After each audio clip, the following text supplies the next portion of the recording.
Hi friends, ఎలా ఉన్నారు అందరూ? మేమైతే చాలా బాగున్నామండి. పొద్దున్న నుండి అయితే మస్తు వర్షం పడుతుందండి. చూసిరా, ఇక పడి పడి అయితే ఆగిపోయింది. పొలాలలో చూస్తేనే మీకు అర్థమవుతుంది కదా ఎన్ని నీళ్ళు అయితే ఆగిపోయినాయో. చూసారా?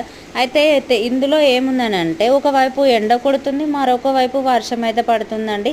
దీన్ని ఏమంటారో కామెంట్ బాక్స్లో కామెంట్ అయితే పెట్టండి.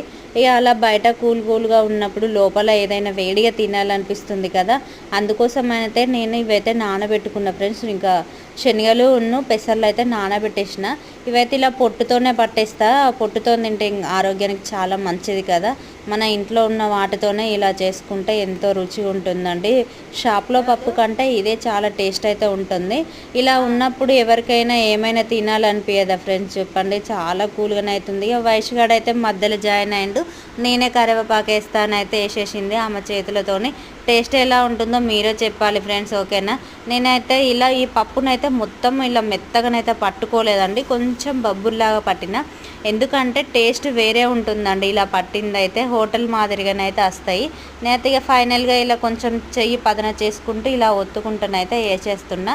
ఇక మనం కవర్ పైన ఒత్తి ఇందులో వేసి ఇదంతా ఎందుకంటే ఇలా సింపుల్గా వేసుకుంటే చాలు, బాగా వస్తాయి. ఇక ఫైనల్గానైతే చేయడం అయితే అయిపోయింది. చూసారు కదా, ఇలా గోల్డెన్ బ్రౌన్ కలర్ వచ్చినాక తీసేసిన. ఇవి ఒక వైపు అయితేనే ఉన్నాయి. మా వయసుగాడు అయితే మమ్మీ నేను తింటా అని అడుగుతుంది. ఆమెకైతే ఆ స్మెల్కే తినాలనిపించిందట. ఇక ఆమెనైతే ఆమె ప్లేట్లోనైతే పెట్టుకుంటుంది తినడానికైతే. అలాగే మన గారెలు ఎలా వచ్చినాయో ఒక లైక్ అయితే ఇవ్వండి. అలాగే గారెలు మీకు నచ్చితే సబ్స్క్రైబ్ చేసుకోండి ఫ్రెండ్స్.